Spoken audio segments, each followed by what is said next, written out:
warahmatullahi wabarakatuh. Waalaikumsalam.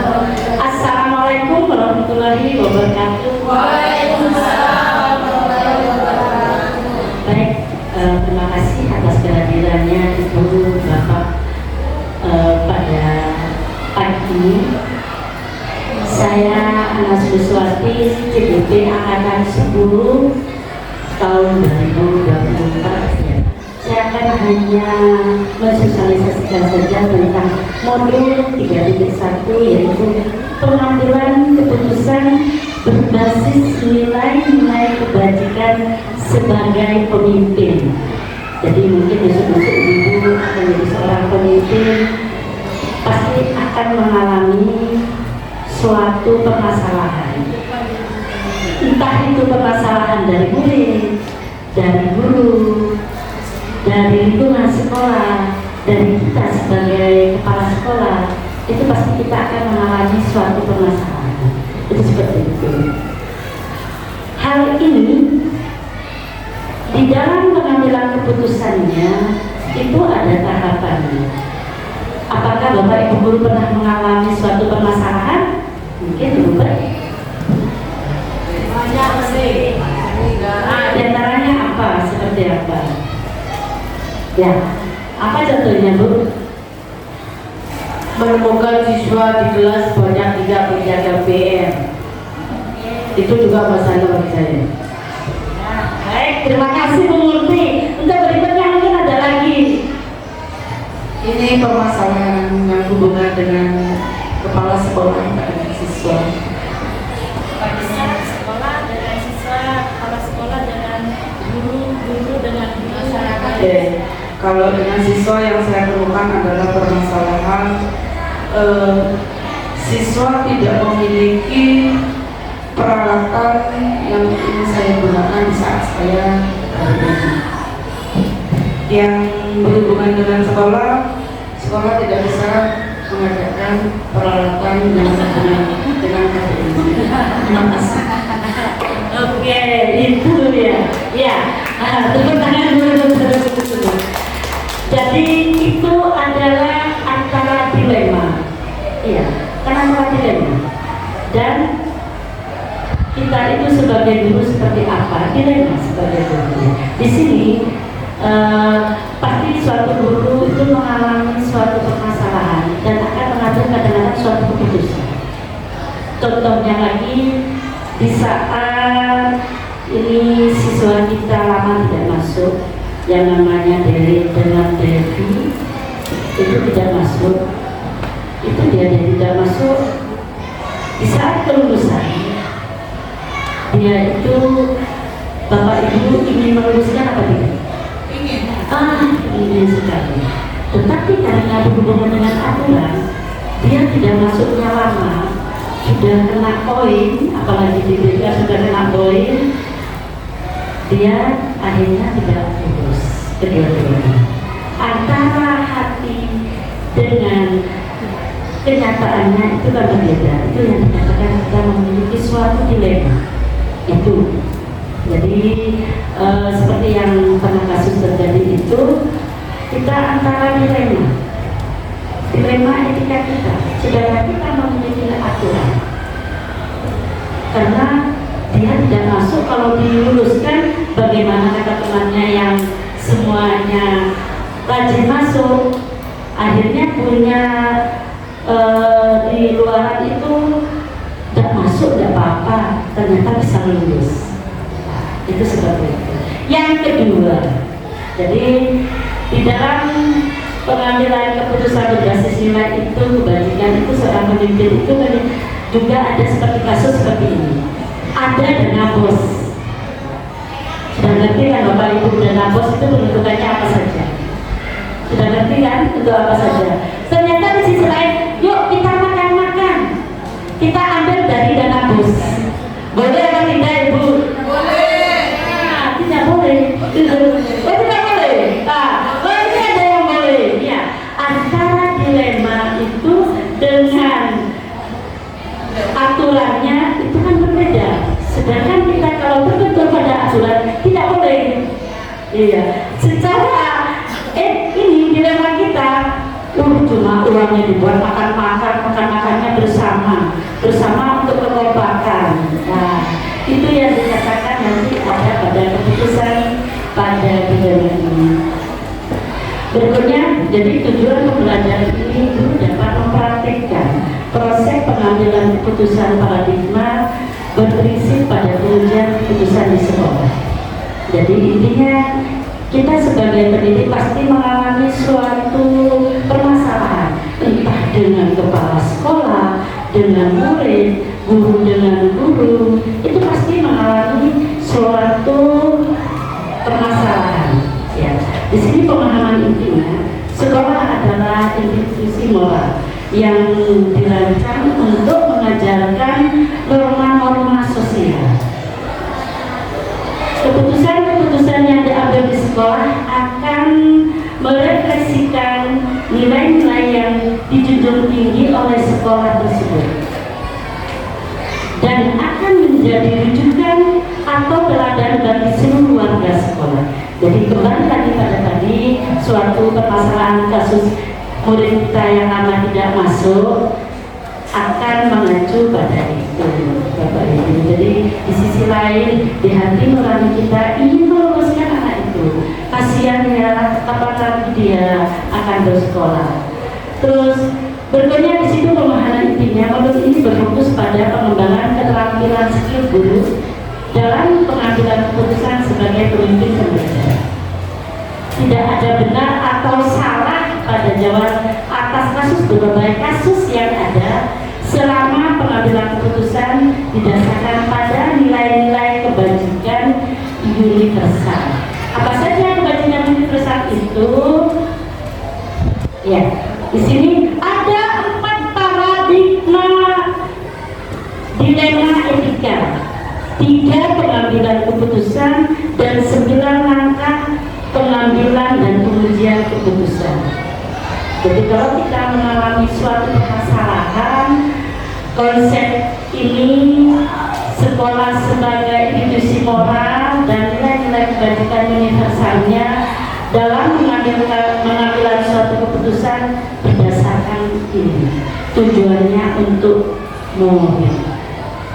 Itu pasti itu. Karena permasalahan ini bukan masalah pribadi keluarga, tetapi ini adalah lembaga. Jadi paradigma dilema etika itu apa saja? Di situ individu lawan masyarakat, kebenaran lawan kesetiaan, keadilan lawan kasihan, jangka pendek lawan jangka panjang. Jadi kalau seperti kasus yang Daryl dan Devi itu dimasukkan pada paradigma etika ini, jangka pendeknya kita umpamanya meluluskan dia bagus, tetapi jangka panjang apa yang akan terjadi terhadap penilaian sekolah SMP 5? Ternyata nanti akhirnya di luar wali murid itu punya prinsip tidak masuk pun ternyata bisa lulus. Itu seperti itu. Jadi dilema. Sedangkan 3 prinsip pengambilan keputusan di situ berpikir berbasis hasil akhir. Yang kedua berpikir berbasis peraturan. Ya, seperti tadi, ayo makan-makan, uangnya pakai uang bos, makannya kan makan bersama. Dan bagus sekali tadi untuk kebersamaan. Karena kita pada peraturan tidak boleh. Ada begitu. Jadi ada suruh cukup segitu, tetapi karena kita ada aturan. Yang ketiga berpikir berbasis rasa peduli. Jadi antara 2 kasus tadi juga ada kasusnya Bu Eda tadi. Di sisi lain, kasihannya anak ini tidak membawa alat gambar. Tetapi di sisi lain Bu Eda merasa tersiksa karena apa? Di dalam proses pembelajarannya dia terkendala, tidak bisa mengerjakan sama dengan temannya. Sedangkan pihak sekolah tidak mau memberi saran. Itu seperti itu. Sedangkan 9 langkah pengambilan pengujian keputusan ini yang situ mengenali bahwa ada nilai-nilai yang saling bertentangan pasti.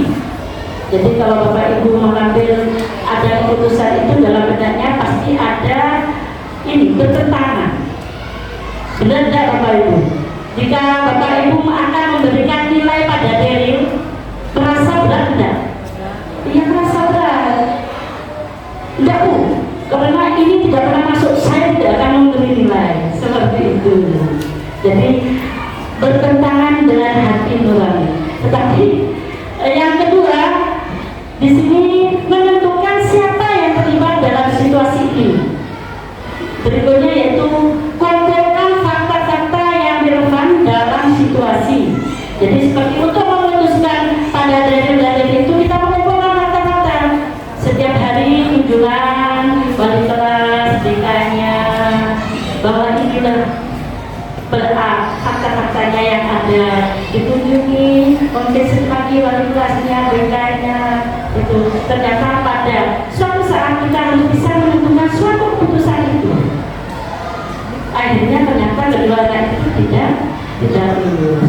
Berikutnya itu pengujian paradigma benar atau salah, benar dan benar, prinsip pengambilan keputusannya, itu seperti itu. Itu di konsep utama sebagai institusi moral. Berikutnya di situ bujukan moral. Bujukan moral itu ketika seorang harus memilih dan membuat keputusan antara benar dan salah. Sedangkan dilema etika, ketika seorang harus memilih antara dua opsi di mana kedua-duanya secara moral benar tetapi saling bertentangan. Jadi yang dilema etika itu tadi yang seperti Daryl dengan Daryl itu. Jadi kedua-duanya benar ya, ini diluruskan tetapi bertentangan dengan hati kita. Sedangkan 4 paradigma dilema etika itu yang pertama, individu lawan kelompok.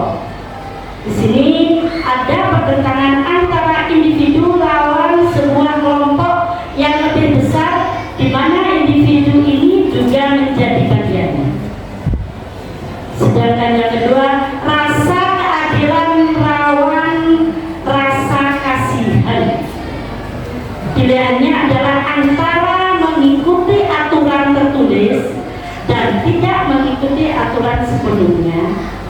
Kita bisa memilih untuk berlaku adil dengan memperlakukan hal yang sama bagi semua orang atau sebuah perkecualian dengan alasan kemurahan hati dan kasih sayang. Ya, jadi Bapak Ibu dengan menentukan Daryl itu tidak lulus dengan sudah mempertimbangkan hati nurani kasih sayang dan ini. Tetapi karena aturan itu sendiri ya. Kalau dari hati nurani Bapak Ibu pasti dalam benaknya ada rasa kasihan, kan seperti itu. Benar lawan kesetiaan di situ. Jadi dikatakan benar lawan kesetiaan, kadang kita harus memilih antara jujur atau setia, atau bertanggung jawab kepada orang lain. Apakah kita akan jujur menyampaikan informasi berdasarkan fakta, atau kita akan menjunjung nilai kesetiaannya? Ya, simalakama. Kalau saya jujur, nanti saya akan begitu. Jika saya tidak jujur, dia adalah teman saya. Jadi ada dalam benaknya seperti itu. Jangka pendek lawan jangka panjang. Ya, dalam jangka pendek itu seperti sudah saya katakan tadi. Kalau jangka panjang untuk ke depan itu seperti itu. Berikutnya 4 paradigma dilema etika. Yang pertama, individu lawan masyarakat, kebenaran lawan kesetiaan, keadilan lawan belas kasihan, jangka pendek lawan jangka panjang. Sedangkan 3 prinsip pengambilan keputusan di situ yaitu etika sendiri tentunya bersifat relatif dan tergantung pada kondisi dan situasi. Yang pertama di situ berpikir berbasis akhir, berpikir berbasis peraturan, berpikir berbasis rasa peduli. Sedangkan 9 konsep pengambilan dan penunjukan keputusan, yang pertama di situ mengenali nilai-nilai yang saling bertentangan, menentukan siapa yang terlibat dalam situasi ini, kumpulkan fakta-fakta yang relevan dengan situasi ini. Yang keempat, pengujian benar dan salah. Yang kelima yaitu pengujian paradigma benar dan benar. Yang keenam, melakukan prinsip resolusi. Yang ketujuh, investigasi opsi trilema. Yang kedelapan, membuat keputusan.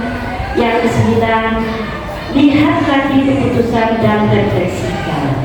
Jadi Bapak Ibu dalam membuat suatu keputusan itu, kalau ini diterapkan semua, insya Allah suatu keputusan itu adalah benar. Tetapi mayoritas Bapak Ibu dalam memberikan suatu keputusan tidak melalui tahapannya ini, langsung kita memberi suatu keputusan seperti itu.